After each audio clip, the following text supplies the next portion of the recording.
Вот такая вот свечечка, она небольшая, с деревянным фитилечком. Сейчас на скорую руку запалим, посмотрим, без предварительных каких-то там...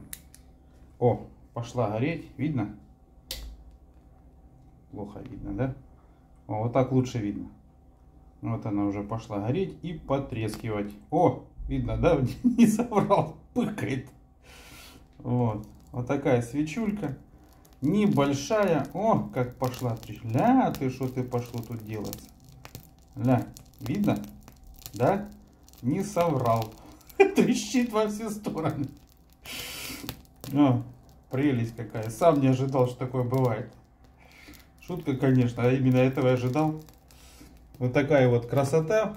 Такой вот композиция. Да? Супер, фаер-шоу почти что. Но это вот такие наборы продаются на маркетплейсе с такими свечечками. То есть можно сделать самостоятельно такую свечу с таким фитилечком, с таким воском и в такой форме. Называется бриллиантик. Если кому-то вдруг будет интересно, это не реклама, это информирование и видео показ. Подписывайтесь, задавайте вопросы, постараюсь ответить. До новых волнующих встреч. Пыхкает так, да? Ничего не придумаешь, так оно и идет.